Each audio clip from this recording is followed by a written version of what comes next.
Welcome to Hood Champion Boxing and Sports. In boxing, you find a way to win or you find a way to lose. So Katie Taylor, outstanding performance this past weekend. She right now has a lot of options.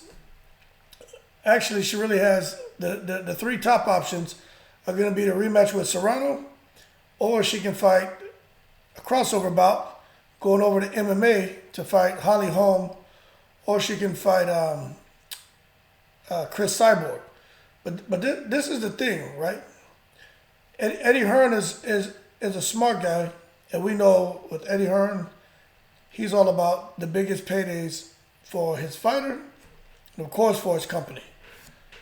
And one thing I think most would agree on when it comes to Eddie Hearn and Katie Taylor, he genuinely cares about her.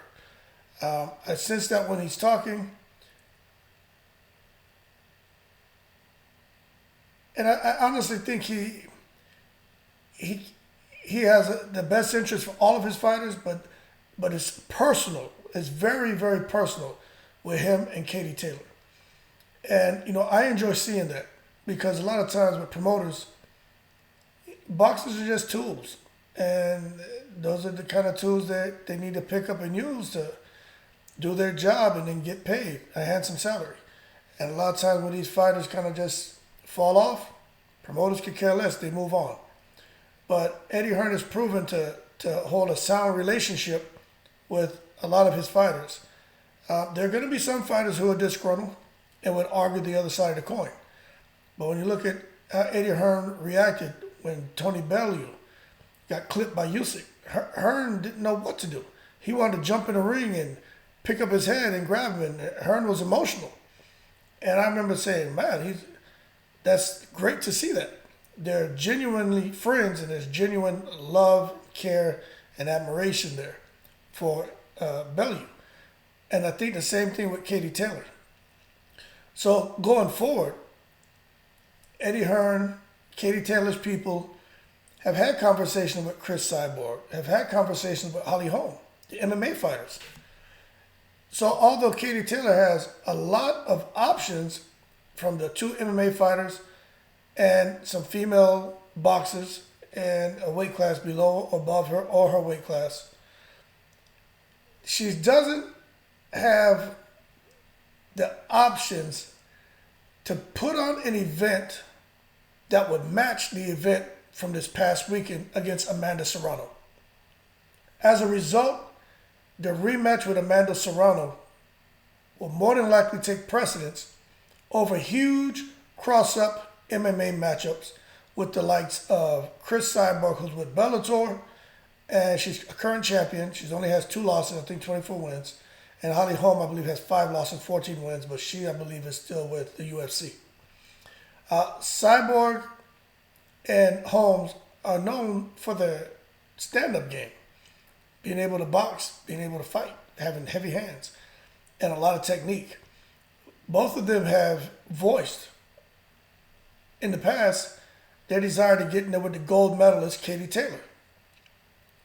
After this weekend, their passion to get into a fight with Katie Taylor has risen exponentially. Understandably so.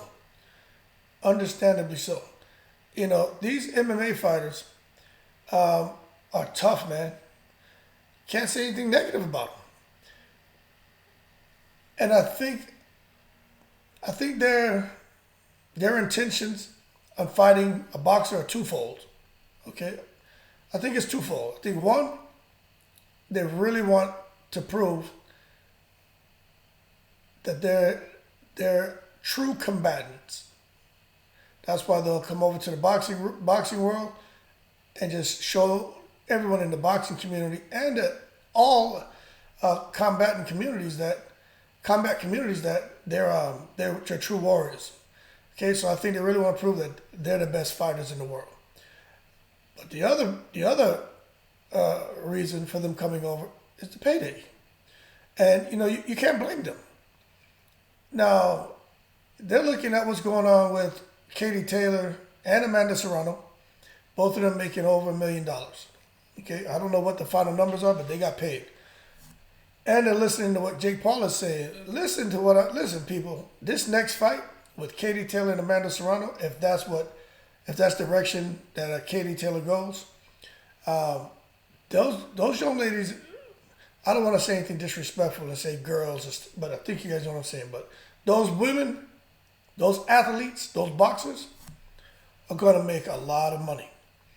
And Jake Paul, I think having Jake Paul involved is really good for Katie Taylor because Jake Paul is all about taking from himself as a promoter to put into his fighter's pocket. And I don't know what Jake Paul is due to receive, but let's say he puts on a fight like this past weekend. Let's say he pockets, I don't know, let's say 7-8 million, okay? But I don't know, all right? But let's just say something like that. He pockets 7-8 million. I can see Jake Paul saying, give my fighter 7 and 8, give him 60-70% of my cut. Because Jake Paul doesn't need it. And he's not like that. So what happens is it puts Eddie Hearn in a position to where he's got to put up or shut up. So Eddie Hearn's fighter benefits. And I think that's great to have someone like Jake Paul there to keep everybody honest, who's like, you know what, you really want the women to get to be treated equally, to get paid handsomely? Okay, cool. My fighter gets majority of whatever I would have made because I really want that for her. Now we got to see what Eddie Hearn's gonna do. Now, Eddie Hearn's gonna do what's best for him. He's not gonna get caught up in any more Jake Paul the Jake Paul antics. Eddie Hearn, I think, learned from that because he got himself back into a corner, and he had more of a child exchange instead of having an exchange more from an adult position. But one thing we know is Jake Paul is really, I believe him when he says he is definitely looking to get his fighter an eight-figure payday.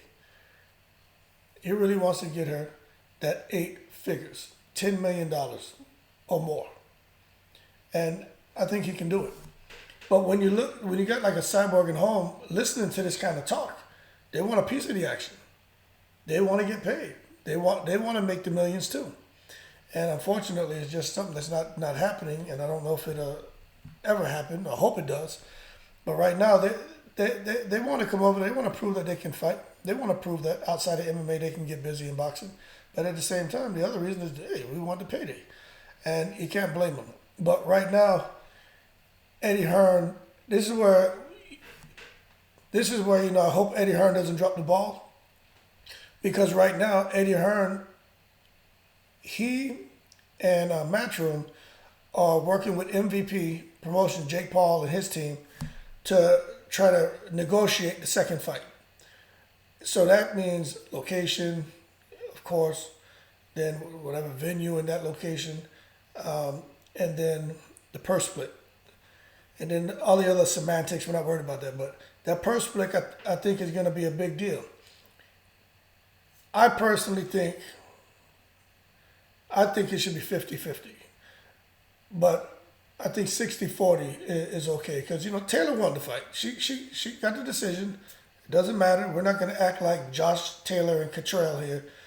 Even though, you feel what you feel about that. But Josh Taylor, he won the fight. Doesn't matter if you agree with the decision, right? He won the fight. He's got the belts. So if he was to go and do a rematch with Cottrell, then Josh Taylor should get the lion's share, okay?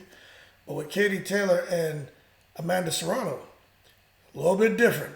It wasn't so one-sided. It wasn't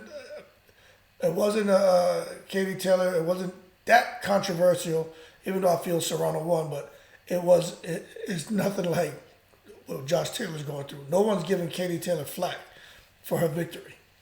That was a close fight. But I think 60-40 should be enough to get the deal over the table and get the pen on paper. And I hope so. But right now, that seems to be where they are on that. And Amanda Serrano has a lot of options as well. I tell you what, with these MMA fighters, their best bet if they were to come over and fight, because they like to, like a Cyborg likes to bang and exchange. The best bet may be to fight more of a brawling style boxer, not straight up pure boxer. They won't do well with someone who's out there just boxing and angles and, you know, moving and just sticking and embarrassing them, picking them apart. They would do better with a brawler. You see like that Cruz Dezern, different weight class, I get it. But someone with that kind of style who'll stand there and just fight. And those MMA fighters, the females, they're tough. So you can sit there and want to bang with them all day. You know, they're used to getting kneed and kicked and everything else. So you're going to have to come with something to get them out of there. But I just think going forward right now, I think Katie Taylor and Serrano, but really Katie Taylor, you know, she just has so many opportunities, you know, and I just think no matter what she does, she's going to do well. But I really hope they can get the deal over the table, get the pens on paper for Katie Taylor and Amanda Serrano rematch. Hopefully things don't go awry at the damn negotiating table as far as purse split. Let's just be sensible, be realistic about everything, and let's get the deal made and get them fighting soon. Maybe before the end of the year. But I know Katie Taylor has a heel up. They both got damaged up headbutts, getting cut, punched. But Taylor got, you know, she got banged up pretty good by the hard hitting Serrano, and Serrano took some damage as well. So both of the ladies deserve an opportunity to rest, get their minds right, get their bodies right, and get ready for the rematch. So, but don't be surprised, anything can happen. But it sounds like Eddie Hearn wants to make the crossover bout for Taylor, but he understands the right thing to do is give the fans a rematch. And if that was his fighter, if Serrano was his fighter, he would definitely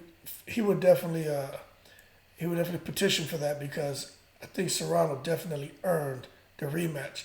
A lot of people had to understand, you know, Amanda Serrano came up 2 weight classes, and look at what she did.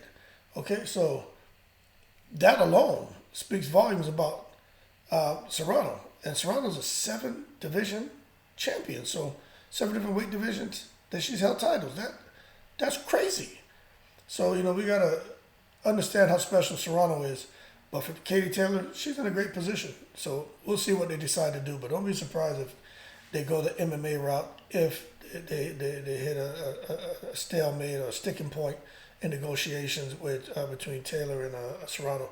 Hope that doesn't happen. Don't see it happening, but you never know. That being said, more to come on this. Looks like there's some options out there for Taylor and Serrano, but we'll see what happens. Like and subscribe if you enjoyed the video. More to come. Shout out to all the veterans. You guys keep safe. Appreciate the support. And as always, I'm in the breeze.